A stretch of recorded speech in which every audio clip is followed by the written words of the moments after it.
Headlines today and this morning, we are learning more about recovery efforts in Orange County from Tropical Storm Chantal. Here with us to talk about some of the ongoing challenges is our friend Chantal Alam with the News and Observer. Chantal, good to see you. Welcome back to the show. This latest report has you going on the ground in Carrboro, talking to families there, some of them still displaced 2 months after this storm hit.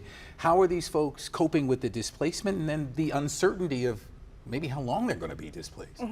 So for this report, I focused on one neighborhood called Weatherhill Point. It's just outside downtown Carrboro.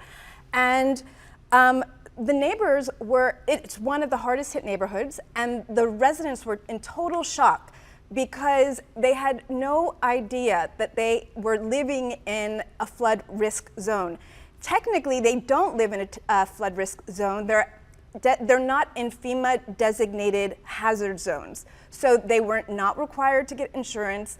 Most homes in this community don't have insurance. So they're trying to rebuild with limited funds. Yeah, most of them don't have flood insurance. So what does that mean for their ability to rebuild? So it's a cautionary tale, really, because experts say those maps FEMA maps are outdated and kind of underestimating the risk that homeowners have across the country. So right now, with limited funds, many of the homeowners are struggling to rebuild. Some are cutting their losses and selling. There have been distressed sales in the last few months. In my story, I linked a listing where a home is being sold for 30% below market value. So these residents are really struggling. Yeah, a lot of them have lost a lot here. And then the clock is ticking on this. FEMA's flood insurance program is set to expire at the end of the month. What do people need to know? Yeah, so that's just adding to the uncertainty. Even if they want to rebuild, the question is, will they even have access to flood insurance if it happens again? And this is for the entire country.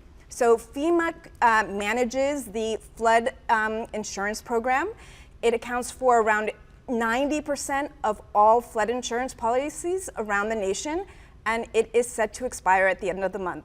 This is a crisis and an ongoing one for many of our neighbors out in Orange County. Chantal Alam, thank you so much. Thanks. As always, you can read more